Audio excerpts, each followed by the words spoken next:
Hello guys, I am भविष्य वेग from futuristic academy और आज हम हमारा टॉपिक कंटिन्यू करते आ रहे हैं कैपेसिटी ऑफ टॉट part 2। So let's start.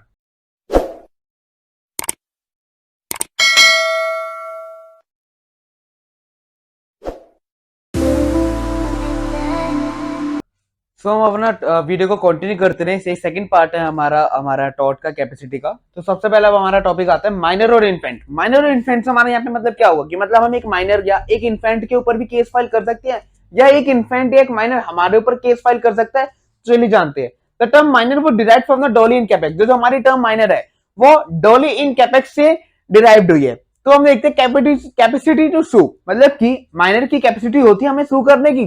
He can sue like an adult, but in his case, the action is to be brought by the from his next guardian, मतलब next friend और guardian। मतलब कि हमारा इससे मतलब यहाँ पे ये हुआ, मतलब कि जो एक माइनर है वो भी हमारे ऊपर सूट कर सकता है, मतलब हमारे ऊपर सूट फाइल कर सकता है, लेकिन वो खुद नहीं कर सकता क्योंकि वो बच्चा होगा, मतलब 18 साल से कम का होगा और वैसे ही छोटा होगा। लेकिन वो अपने नेक्स्ट फ्रेंड, मतलब कि अपने किसी फादर के द्वारा, मदर के द्वारा, किसी के भी द्वारा या अपने किसी गार्डियन के द्वारा एक सूट फाइल कर सकता है। मतलब कि इससे हमारा मतलब ये कि minor can also be suit, क्योंकि भैया वो इस दुनिया में आया है तो उसका भी तो लीगल राइट है। चाहे वो बच्चा है तो क्या हुआ, मतलब लीगल राइट सबका ही है ना। चाहे अगर उसका लीगल राइट इन्फ्लुएंस हुआ तो वो भी सूट फाइल कर सकता है। वहीं अगर हम देखें तो कैपेसिटी टू बी सूट, मतलब अब हम देखते हैं कि हम माइनर के ऊपर सूट फाइल कर सकते हैं या नहीं कर सकते। इसके ऊपर हमारा थोड़ा मतलब हार्ड है समझने के लिए। वैसे तो हार्ड नहीं है, लेकिन अगर समझे तो अच्छी तरह आ सकता है। A child above the age of the 7 years can be sued if he has the knowledge of the act of the committed. मतलब अगर जो 7 साल से ऊपर का बच्चा होगा, अगर उसे उस जो उसने एक्ट करा है, अगर उसे उस चीज की नॉलेज है तो हम उसके ऊपर सूट फाइल कर सकते हैं। अगर जैसे एक बच्चे ने गोली चला दी, सपोज एक बच्चे ने गोली चला दी, ठीक है, तो उसने जो गोली चलाई तो कोर्ट ये देखेगी ये बच्चा जिसने गोली चलाई है, ये इस गोली चलाने के मतलब इसको जो इसने ये एक्ट करा है, मतलब गोली चलाना जो उसका वो एक्ट था, उस चीज की नॉलेज है इसे कि इसने करा क्या है। अगर उसे उस चीज की नॉलेज है कि उसने करा क्या है तो वो उस चीज के लिए लायबल होगा। ये कोर्ट डिटरमाइन करेगी कि वो उस चीज के लिए नॉलेज की जो नॉलेज है वो उस चीज के लिए है उसको, मतलब इतनी नॉलेज की नहीं है। अगर उसकी नॉलेज उतनी नहीं है कि मतलब उसे पता नहीं कि गोली क्या होती है, कैसे लग गई, उससे गलती से होगा, तो वो जो माइनर होगा वो हम उसके ऊपर सूट फाइल नहीं कर सकते, वो बरी हो जाएगा जल्दी से। ये होता है हमारा माइनर और हम कैपेसिटी टू सू और कैपेसिटी टू बी सूड, मतलब कि कैसे हमारा ऊपर माइनर सूट फाइल कर सकते हैं और हम माइनर के ऊपर कैसे सूट फाइल कर सकते हैं। तो यहीं पे हम एक केस पढ़ते हैं, case law walker versus great northern railway. इसमें क्या हुआ था, जो एक प्रेग्नेंट वुमेन थी, मतलब कि एक प्रेग्नेंट वुमेन जा रही होती है, उसका ट्रेन एक्सीडेंट हो जाता है, मतलब उस ट्रेन एक्सीडेंट में इंजर्ड हो जाती है ड्यू टू ट्रेन एक्सीडेंट, ठीक है। तो ट्रेन एक्सीडेंट क्या होती है, उसके पेट के अंदर जो बच्चा होता है उसको इंजरीज आती है। जब वो बच्चा पैदा हो जाता है तो और जो बच्चा पैदा होता है वो डिफेक्ट पैदा होता है, मतलब कि deform the child was born deform, मतलब उसको कुछ डिसेबिलिटी से वो बच्चा पैदा होता है। तो वो डिसेबिलिटी को क्लेम करने के लिए, मतलब कि जो ट्रेन एक्सीडेंट से उसे जो डिसेबिलिटी हुई थी उन चीजों को क्लेम करने के लिए वो कोर्ट में केस फाइल करती है। तो कोर्ट में ये कहता है कि भैया the health court at that time minor cannot maintain a remedy for the injury sustained when he was in his mother's womb। मतलब जो माइनर है वो रेमेडी नहीं ले सकता जब वो कि वो अपनी माँ की कोख में, मतलब कि अपने माँ के पेट के अंदर है अगर माइनर, तो वो जो हमारी रेमेडीज होगा, मतलब जो जिस चीज से वो डिफॉर्म्ड हुआ, मतलब जिस चीज से उसको जो हमारी कैपे मतलब सॉरी हमारी जो उस चीज को इनएबिलिटीज आई है उसके अंदर, उस चीज के चक्कर में वो अपनी क्लेम नहीं ले सकता क्योंकि वो अभी तो दुनिया में आया नहीं है। लेकिन इस चीज के केस में ये भी चीज थी, जो उसकी मदर थी, उन्होंने जो मेडिकल सर्टिफिकेट दिए थे वो प्रॉपर नहीं थे। अगर प्रॉपर होते तो एक बार को शायद वो जीत जाती। तो अब हम देखते हैं प्री नेटल इंजरीज, ये भी एक माइनर का पार्ट है। प्री नेटल इंजरीज क्या होती है हमारी? Prenatal injuries the child who born with any disability due to the negligence और फ्रॉड ऑफ हिज पेरेंट्स और due to wrongful act of any other person. मतलब कि जो चाइल्ड है वो किसी भी डिसेबिलिटी से पैदा होता है, या तो उसके पेरेंट्स की वजह से या किसी थर्ड पर्सन की वजह से, तो इन इंजरीज को हम बोलेंगे प्री नेटल इंजरीज। इसमें केस हुआ था मॉन्ट्रियल ट्रांसवेस वर्सेस लेवलिंग। मतलब इसमें क्या हुआ था, ये भी एक रेलवे कॉर्पोरेशन थी। The defendant railway company held liable due to negligence of the railway company child was born club feet. जो चाइल्ड पैदा हुआ था, मतलब इसमें भी सेम ही केस था पुराने जैसा। इसके अंदर भी जो बच्चा था वो अपनी माँ के पेट के अंदर था, तो जब वो पैदा होता है तो उसके क्लम फीट होते हैं, उसके क्लब फीट की वजह से वो केस फाइल करती है, तो वहां पे वो केस जीत जाती है उसकी मदर। मैं बताता हूँ क्यों जीतती है, क्योंकि यहाँ पे जो रेलवे कंपनी थी वो हेल्ड लायबिलिटी थी due to negligence of the railway company. मतलब जो उन्होंने अपनी जो रेल वो चला रहे थे, उन्होंने कोई नेग्लिजेंट एक्ट कर दिया था ऐसा, जिससे वो एक्सीडेंट अकर्ड हो गया, तो इसलिए उन्हें वो हेल्ड लायबल हुए और उन्हें उनके डैमेजेस क्लेम बैक करके देने पड़े। वहीं अगर हम देखते हैं कॉन्जेंटल डिसेबिलिटी सिविल लाइबिलिटीज एक्ट 1976 में पास हुआ। मतलब ये एक्ट है जो कॉन्जेंटल डिसेबिलिटीज है, जिसे हम सिविल लाइबिलिटी भी बोलते हैं।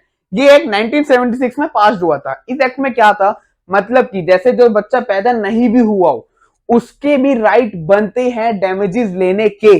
जैसे हमने पिछले केस में देखा कि बच्चा वो कोर्ट में पहले कहते कि भैया अभी तो तुम पैदा ही नहीं हुए, तो तुम्हारी रेमेडी नहीं बनती लेने की। लेकिन जब ये एक्ट पास हुआ, इंग्लैंड में पास हुआ था ये एक्ट, तो उन्होंने ये कहा कि भैया चाहे वो पैदा हुआ हो या नहीं हुआ, अगर तुम्हारी गलती की वजह से वो बच्चे की डिसेबिलिटी, मतलब उसको कुछ भी होता है, वो डिफॉर्म पैदा होता है, कुछ भी होता है, तो तुम्हें उसको क्लेम बैक करके देना पड़ेगा। इस एक्ट का टोटल मतलब मोटिव यही है। ठीक है, there is no case law. अगर हम इंडिया में देखते हैं, there is no case law in India on the point of on point whenever such situation arises like it did in Bhopal gas tragedy case, but there is no indigenous enactment। मतलब इस चीज के ऊपर, मतलब इन चीजों के ऊपर, मतलब बच्चा पैदा हो जाता है, उसको जो डिसेबिलिटी होती है, इन चीजों के ऊपर इंडिया में प्रॉपर एक एक्ट नहीं है, मतलब प्रॉपर एक लॉ नहीं है, जैसे भोपाल गैस ट्रेजेडी के अंदर हुआ था। Like in this situation Indian court follows common law. In situation में इंडियन कोर्ट्स क्या फॉलो करती हैं, कॉमन लॉ को फॉलो करते हैं इंडियन कोर्ट्स। तो हम देखते हैं liabilities of parents for childrens tort. मतलब अब जो हमारी चिल्ड्रंस की लाइबिलिटी होती है, मतलब पेरेंट्स की जो लाइबिलिटी होती है चिल्ड्रंस टॉर्ट्स में कैसी होती है, मतलब जैसे कोई बच्चा गलती कर देता है तो उसमें पेरेंट्स लाइबल कैसे होंगे। भाई जब मैं छोटा था या आप छोटे थे, तो आप अगर कोई स्कूल में गलती करते होंगे, तो आपकी जो शिकायत थी वो आपके मम्मी को बोलते होंगे, आपके पापा को बोलते होंगे। आपकी लाइबिलिटी तो वही थी ना एक तरीके से, मम्मी पापा, आपके पेरेंट्स, आपका जो भी गार्डियन था वो थे। ठीक है, तो हम देखते हैं when a child act as a parent, servants और agent, then the parents are vicariously liable. हमारा यहाँ पे वाइकेरियसली लायबल से मतलब क्या हुआ, हम हमारी नेक्स्ट वीडियो वैसे ही वाइकेरियस लायबिलिटी पे होगी, तो उससे आपको वाइकेरियस लायबिलिटी अच्छी तरह समझ आएगा। यहाँ पे हम चलो हम समझते हैं इसका मतलब यहाँ पे क्या आ रहा है। मतलब कि जो बच्चा है वो अगर अपने पेरेंट्स, मतलब हमारे पेरेंट्स की, मतलब अपने मम्मी पापा के सर्वेंट की तरह काम कर रहा है, मतलब कि वो पेरेंट्स का बच्चा तो हुआ सर्वेंट और पेरेंट्स हुआ एजेंट, तो पेरेंट्स लायबल होंगे। पेरेंट्स लायबल क्यों होंगे मैं बताता हूं। जैसे हम भैया अपने बच्चे को कहते हैं कि आप सीधा जाओ, सीधे जाके वहां से घूम के आप वहां पे बैठ जाओ, वहां पे बैठना हो इलीगल, तो हम क्या है, उस समय हमने वो काम क्या करा, हमारे पेरेंट्स हमारे उस समय हुए एजेंट और बच्चा हुआ सर्वेंट। उसने वो अपने मास्टर का हुक्म मान के, अपने एजेंट का हुक्म मान के वो वहां जाके बैठ गया, चाहे वहां पे बैठना इलीगल हो। तो इसमें बच्चे की गलती नहीं है, इसमें पेरेंट्स की गलती है, इसलिए इसमें पेरेंट्स लायबल होंगे, वाइकेरियसली लायबल होंगे। वाइकेरियसली लायबल मतलब क्या होता है, कोई ऐसा एक्ट हो जाना जिसमें थर्ड पर्सन लायबल हो, जिसमें थर्ड पर्सन भी लायबल होता है उसके डैमेजेस देने के लिए। मतलब उसने जो काम करा, जो गलत टॉर्ट कमिट करा, उस चीज के लिए थर्ड पर्सन भी लायबल होगा। थर्ड पर्सन यहाँ पे हुए पेरेंट्स, ये चीज होती है वाइकेरियस लेवल। और when a parents put a dangerous instrument in the hands of his young child and from his negligence the child commit the tort, the parent will be liable. मतलब जैसे कोई, मैंने आपको बताया, वैसे हम इस केस के अंदर भी यही चीज है। मतलब कि जैसे एक पेरेंट्स है, उसने अपने बच्चे को कोई डेंजरस वेपन दे दिया, डेंजरस कुछ भी दे दिया, उस चीज के चक्कर में उस बच्चे ने कोई टॉर्ट कमिट कर दिया, तो उसके लिए भी पेरेंट्स लायबल होंगे। ठीक है, उसके लिए पेरेंट्स लायबल किए जाएंगे, भैया कि तुमने उसको ये इतना डेंजरस वेपन या डेंजरस हथियार क्यों दिया, तुमने बच्चे क्या, तुम्हें पता है वो बच्चा है, वो कुछ भी कर सकता है, तुझे समझ थोड़ी ना है, नॉलेज ऑफ एक्ट, अगर उसे नॉलेज होती तो बच्चा भी लायबल होता।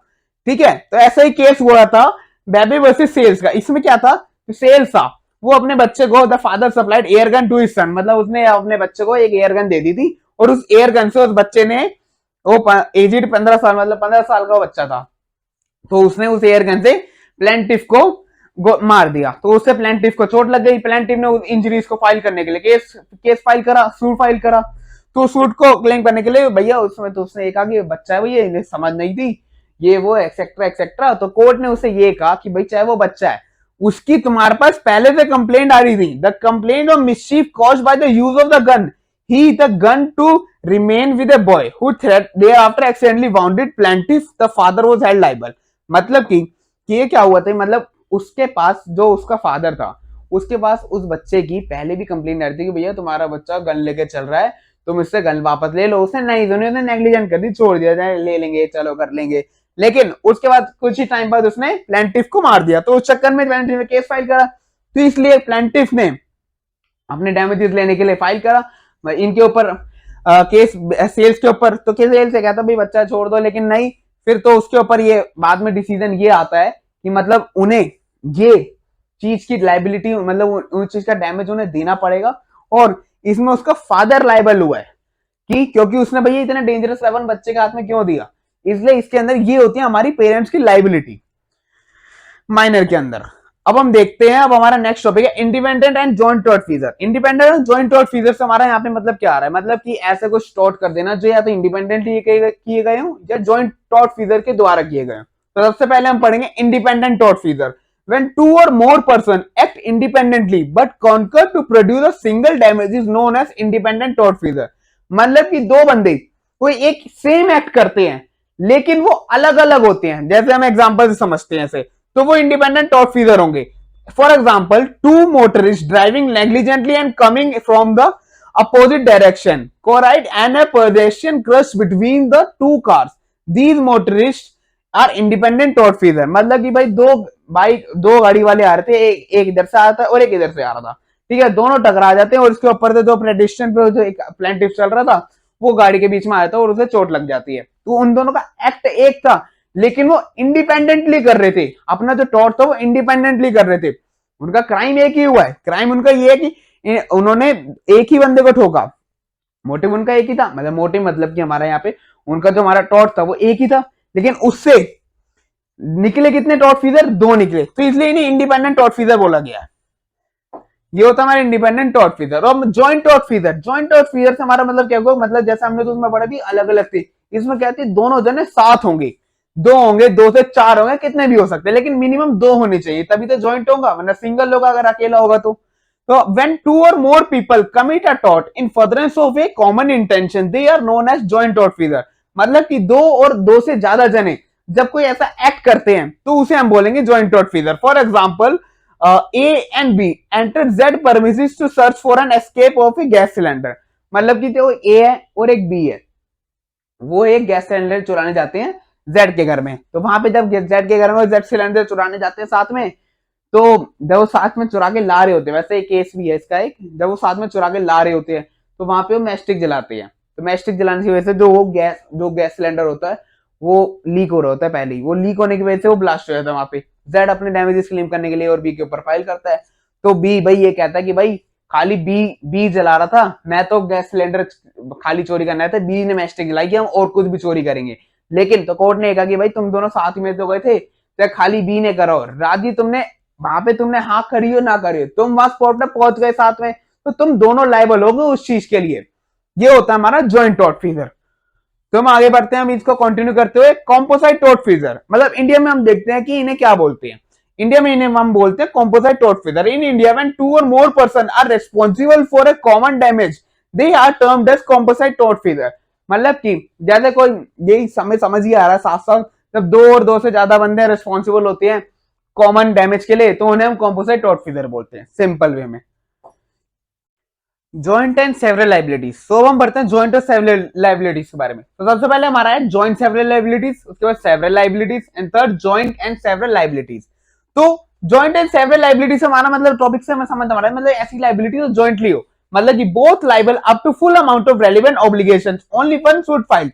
मतलब कि मेकिंग ऑल tortfeasors लाइबल। मतलब कि जैसे जॉइंटली एक मतलब प्लेंटिफ एक ही होगा, सूट एक फाइल ही होगा, लेकिन उसमें क्या होगा, जिसके ऊपर डिफेंडेंट होगा वो तीन हो सकते हैं, चार हो सकते हैं, पांच हो सकते हैं, मतलब जॉइंट होंगे, मतलब दो से ज्यादा जने होंगे, तो उन्हें हम बोलेंगे जॉइंट लायबिलिटीज। फॉर एग्जांपल, जैसे एक पार्टनरशिप फर्म है, मतलब पार्टनर है, मतलब पांच पार्टनर है एक फर्म के, तो प्लेंटिफ ने उस एक फर्म पे केस करा, उस एक फर्म पे सूट फाइल करा, तो उस फर्म पे जो उसने एक फर्म पे सूट फाइल करा, तो भैया जब पार्टनर्स प्रॉफिट में हमारे पांच होते हैं तो लायबिलिटी में भी तो पांच ही होंगे, तो पांचों को उसका डिवाइड अपना अपना शेयर, मतलब जैसे 1 लाख रुपए है तो अपना अपना 500 डिवाइड करके उस एक प्लेंटिफ को देने पड़ेगी, उसकी लायबिलिटी फुलफिल करनी पड़ेगी। ये नहीं कि तुम सिर्फ प्रॉफिट में हो। ये हमारा हुआ जॉइंट लायबिलिटी। और सेवरल लायबिलिटीज में क्या होता है, party liable only for their respective obligation.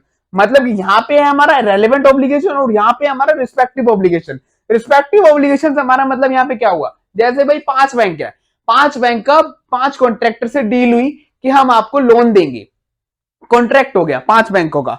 तो भाई 5 बैंक में से एक 4 के 4 बैंक तो दे देते हैं उनका कॉन्ट्रैक्ट अपने 4 बोरोअर्स को, लेकिन एक bank by chance, just imagine for, एक बैंक अपने बोरोअर को पूरा वो लोन नहीं दे पाता, तो वो अपने कॉन्ट्रैक्ट से बाहर हो जाता है, टाइम पीरियड उनका खत्म हो जाता है।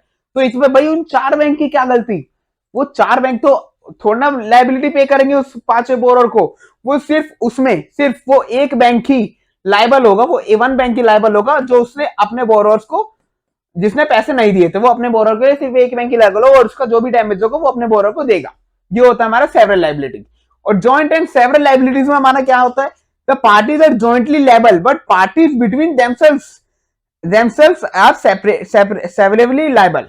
मतलब कि जो हमारी पार्टीज है वो जॉइंटली लायबल तो होती है, लेकिन वो देमसेल्व मतलब वो अपने अपने सेवरेबली लायबल होंगी। मतलब इससे हमारा ये मतलब हुआ कि जो पार्टी है, जैसे एक प्लेंटिफ है, 5 डिफेंडेंट है, ठीक है, तो भाई एक प्लेंटिफ ने एक डिफेंडेंट से सारा अपना जो डैमेज था वो ले लिया, तो लेकिन भाई बाकी के जो एक डिफेंडेंट ने दे दिया 5 में से, तो बाकी के 4 डिफेंडेंट बचे।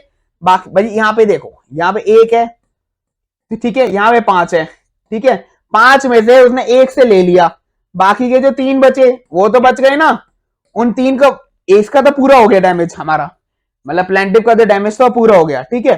तो यहाँ पे जो एक ने इसका पूरा डैमेज पूरा कर दिया, तो ये बाकी के जो 4 बचे, सॉरी 3 बोल रहा था मैं, तो बाकी के जो 4 डिफेंडेंट बचे, अब ये उनका फर्ज बनता है कि वो एक हमारे डिफेंडेंट को जितना जितना उनका शेयर बनता है, जितना जितना उनका पार्ट में आता है, वो सारा का सारा अपना एक डिफेंडेंट को अपना पे करे, क्योंकि इसने तो इसकी सारी लाइबिलिटी खुद पे कर दी। अब इनका खुद का सेपरेटली मतलब उनका खुद सेपरेटली फर्ज बनता है कि ये इसका पूरा डैमेज क्लियर करे, ये मतलब उसका पूरा जो उसका इसने इसको ये पे करा वो सारा इसे दे, जितना जितना उनके शेयर में आता है 5 जनों की, जैसे 1 लाख था, सोच लो 2 लाख थे, जितना भी जैसे उसने 2 लाख के 2 लाख पूरे प्लेंटिफ को दे दिया, जो भी उसकी लाइबिलिटी सारा उसका केस खत्म कर दिया। तो बाकी का जो भाई सारा उसका थोड़ा इसमें गलती 5 थे ना, 5 में 5 को डिवाइड होना चाहिए, वो 2 लाख 5 में डिवाइड होकर ये उनका फर्ज बनता है चारों का कि वो उस एक को दे। ये होता है हमारा जॉइंट एंड सेवरल लाइबिलिटीज।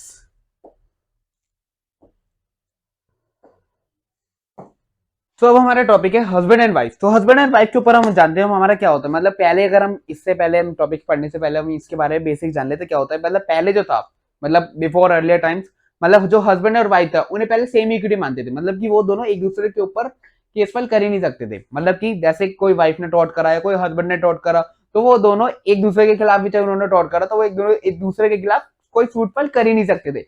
लेकिन उसके बाद धीरे धीरे चेंजेस आए, मॉडर्न टाइम आया, तो उसके बाद हस्बैंड और वाइफ आज के टाइम में अब एक दूसरे के ऊपर सूट फाइल कर सकते हैं। तो देखते हैं, under common law there could be no action between spouses for the tort commit by one against another. वही बात कि मतलब कॉमन लॉ के अंदर मतलब जो हमारी स्पाउसेस है वो एक दूसरे के टॉर्ट के खिलाफ कोई केस फाइल, नो एक्शन कोई अराइज नहीं होता, मतलब वो हमारा केस फाइल कर ही नहीं सकते। अब हम देखते हैं husband liability for wife tort. मतलब कि कोई अगर वाइफ ऐसा कोई टॉर्ट कर दे तो हस्बैंड की क्या लाइबिलिटी होती है। If husband and wife are joint tortfeasor, then they can be made jointly liable for such। मतलब जैसे अगर हस्बैंड और वाइफ ने कोई साथ में टॉर्ट करा है तो वो जॉइंटली लाइबल किए जाएंगे। लेकिन अगर खाली वाइफ टॉर्ट कर कराती है तो हस्बैंड की कोई लाइबिलिटी नहीं होती उस चीज के अंदर, तो हस्बैंड को बिल्कुल भी लाइबल नहीं होगा उस टॉर्ट के लिए। जैसे भाई हस्बैंड एंड वाइफ ने साथ सोचा कि हम इसको मारेंगे, ठीक है, तो वो दोनों लाइबल होंगे। लेकिन अगर खाली वाइफ ने सोचा था कि मैं इसको मारूंगी तो हस्बैंड की लाइबिलिटी थोड़ा होगी, भाई उसे तो कुछ पता ही नहीं, वो तो अननोन है। तो ये होता है हमारे husband liability for wife tort. ऐसी वाइफ में होता है कि अगर भाई हस्बैंड ने सोचा, सेम ही टॉपिक है बस डिफरेंट मतलब उल्टा करके रखना है हमें। अगर वाइफ ने सोचा हो, हस्बैंड ने सोचा मारना है, तो वाइफ को ना पता तो वाइफ की कोई लाइबिलिटी नहीं होती, और हस्बैंड ने सोचा तो हस्बैंड की कोई लाइबिलिटी नहीं होती। तो हम पढ़ते हैं action between husband and wife. मतलब कि हमारे जो अब एक्शंस हैं हस्बैंड वाइफ के बीच में कैसे होते हैं। Before in common law the both husband and wife can not sue each other for any tort committed against each other. जैसे मैंने आपको बताया कि मतलब कि पहले कॉमन लॉ में जो हस्बैंड और वाइफ थे वो एक दूसरे के ऊपर सूट फाइल नहीं कर सकते थे, कोई सा भी टॉर्ट उन्होंने चाहे कमिट कराओ। लेकिन अब जैसे however this rule was abolished by the law reforms, now in India both the husband and wife have the right to sue each other in any offences, article 14। मतलब कि अब आज के टाइम पे हस्बैंड और वाइफ एक दूसरे के ऊपर भी सूट फाइल कर सकती है। जहां पे हमारा आर्टिकल 14 से मतलब हमारे यहाँ पे क्या आ रहा है, मतलब कि पहले जो था वो दोनों एक दूसरे के ऊपर सूट फाइल नहीं कर सकते थे, तो उससे हमारा आर्टिकल 14 इन्फ्रिंज होता था। आर्टिकल 14 इन्फ्रिंज कैसे होता था भैया, सबके पास लीगल राइट है, सबके पास पूरी फ्रीडम है, सब कोई कुछ भी कर सकता है, सबके लिए सारे जने इक्वल है। लेकिन इसमें क्या था कि वो दोनों ज्वाइंटली लायबल होते थे, ज्वाइंटली एक दूसरे के ऊपर जो एक दूसरा मतलब कोई भी हस्बैंड करता था या वाइफ करती थी जो टॉर्ट करती थी, उससे उनका चाहे टॉर्ट वो कमिट करते थे एक दूसरे के अगेंस्ट, उससे उन्हें कोई सूट फाइल कर ही नहीं सकता था। इससे हमारा आर्टिकल 14 इन्फ्लुएंस हो रहा था इन दोनों का, क्योंकि भाई कानून की नजर में तो सब बराबर है ना। तो इस चीज के चक्कर में उन्होंने इस चीज देखी और इस चीज को एबॉलिश करा, जिससे हस्बैंड और वाइफ भी अब एक दूसरे के टॉर्ट के अगेंस्ट के कमिट, मतलब एक दूसरे को जो टॉर्ट कमिट कर देते उसके खिलाफ भी वो केस कर सकती है। ये हमारा कैपेसिटी टू टॉर्ट हमारा कंप्लीट हुआ। Thank you so much. और हमारा आज का topic capacity to sue, capacity to tort हमारा यहीं पे खत्म होता है। वैसे तो कैपेसिटी टू टॉर्ट और भी बहुत तरीके होते हैं, लेकिन हमने इन दो पार्ट में इन्हीं चीजों के बारे में पढ़ना था। तो thank you so much. If you like my video don't forget to press the bell icon. और अगर आपको ऑनलाइन या ऑफलाइन क्लासेस चाहिए तो आप नीचे दिए गए कॉन्टैक्ट नंबर पे कॉल कर सकते हो। और अगर आपको ऑनलाइन या ऑफलाइन और अगर आपको हमारे ऑनलाइन नोट्स चाहिए तो आप हमें इंस्टाग्राम, फेसबुक, टेलीग्राम पे मैसेज कर सकते हो, फॉलो कर सकते हो। Thank you.